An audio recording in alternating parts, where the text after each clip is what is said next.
오늘 말씀의 그 전체적인 중심 주제는 모압의 심판입니다. 자, 그러면 모압이 왜 심판을 당할까요? 모압이 심판당하는 이유는 앞부분에서 여러 차례 나오고 오늘 본문 안에서도 한번 더 명확하게 나오는데요. 오늘 본문에서는 42절 보시면 모압이 여호와를 거슬러 자만하였기 때문이다 라는 말이 나옵니다. 모압은 기본적으로 그 나라 태생 자체가 굉장히 평안했던 나라입니다. 그러니까 자기 스스로도 평안하다라고 이제 주장을 했고, 또 모압 주변에 있는 나라들도 모압을 부러워할 때에 그 모압의 장점, 강점이 뭐냐면 평안한 것, 이제 이것이라고 말할 수 있습니다. 그런데 오늘 46절에도 보면은 내 아들들은 사로잡혀 가고 딸들도 포로가 된다. 이 남유다의 그 이제 장군 중에 한 분이 이제 그 모압에 대한 어떤 그런 좋은 어떤 선망하는 그런 어떤 내용들, 그 주변에 있는 나라들이 자기 나라들을 이제 자랑할 때에 주변국에서도 그런 것들을 보면서 아 정말 그래라고 이제 이야기할 때에 했던 이야기 중에 하나가 이 나라는 막 포로가 된 적이 없다. 비록 나라가 뭐 큰 나라는 아닙니다. 뭐 강대국은 아니었어도 그래도 나라가 아주 뭐 절망 가운데 빠진 적이 없어서 나름대로 평안한 나라다. 뭐 이런 거를 이제 강조할 때 모압을 떠올렸다라고 생각할 수 있습니다. 근데 이제 모압은 이스라엘, 남유다, 뭐 북이스라엘 포함해서 이스라엘하고 뭐 그렇게 썩 좋은 관계는 아니었어요. 갈등 관계에 있었습니다. 오늘 새벽에도 우리가 살펴봤습니다만 모압은 거슬러 올라가다가 보면은 결국에는 이스라엘과는 먼 친척 관계에 있는 그런 나라라고 볼 수가 있습니다.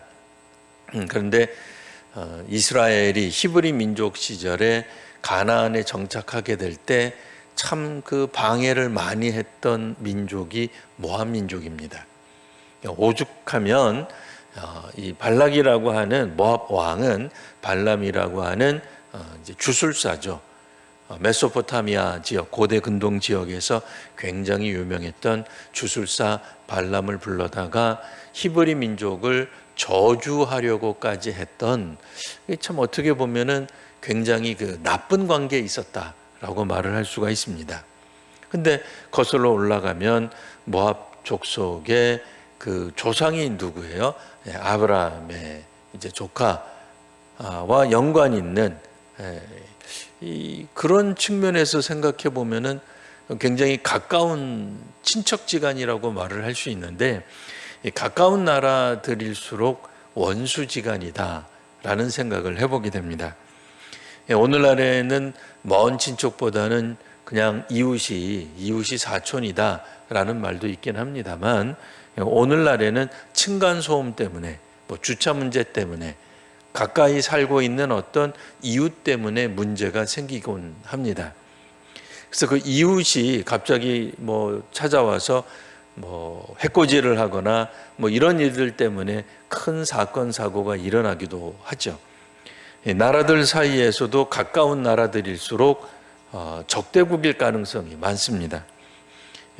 고대 사회일수록 사실 가까운 나라들은 적대국인 경우가 대부분이죠. 그런 면에서 유럽 연합은 그런 어떤 적대국이었던 역사를 뛰어넘어 공동체를 이룬다는 측면에서 굉장히 특이하다라고 볼 수가 있을 것입니다. 모압은 이스라엘 이제 남유다 왕국이 멸망했을 때에 남유다 왕국의 멸망을 조롱하던 나라였습니다.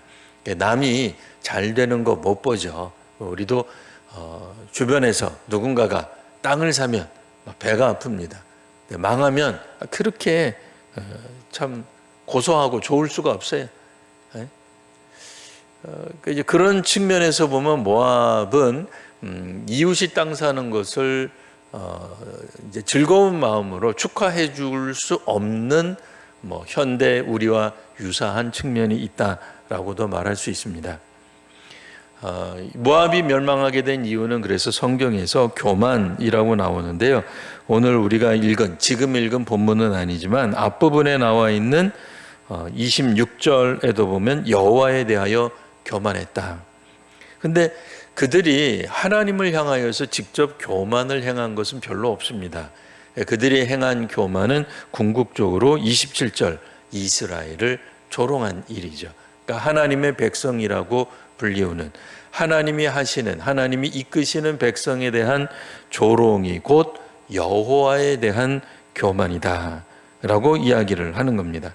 29절에도 우리가 모압의 교만을 들었나니 그들은 심한 교만, 곧 그의 자고와 오만과 자랑과 그 마음의 거만이다 라는 표현이 나옵니다. 그러니 종교적으로 혹은 정치적으로 경제적으로 그들이 갖고 있는 어떤 이런 일반적인 교만이 결국 모압의 패망의 원인이다라고 이야기하고 있는 것입니다.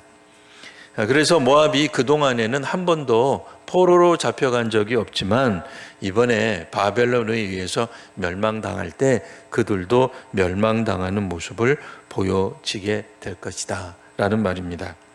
영원한 나라는 그 어디에도 없습니다. 영원한 왕조는 있지 못합니다. 누구도 영원히 강하거나 젊지 않습니다. 똑똑하지 않습니다. 사람들 모두가 다 결국은 쇠퇴하게 되는 그런 이제 길을 걷게 될 텐데, 그때 우리들이 가져야 될 태도는 결국엔 겸손이다라고 말할 수 있습니다. 하나님 앞에서 겸손한 사람만이 살아남는 것입니다. 겸손을 회복할 때, 그리고 순종을 회복할 때 하나님이 우리를 높이 들어서 사용하실 줄 믿습니다. 오늘 우리가 기도할 때 하나님 앞에서 겸허하고 또 순종하는 우리 성도가, 또 한국교회가 되어달라고 또 간절히 기도하시는 시간 되시기를 바랍니다. 기도하겠습니다. 하나님, 모압이 이렇게 한순간에 패망하는 모습을 봅니다. 저희들도 겸손할 수 있도록 은혜를 더하여 주옵소서. 신앙 가운데 겸손하게 하시고 종교적으로도 겸손하게 하셔서 하나님 앞에서 겸손한 저희가 되게 하옵소서. 겸손한 교회가 되게 하시고 겸손한 성도가 되게 하여 주옵소서. 예수님 이름으로 기도합니다. 아멘.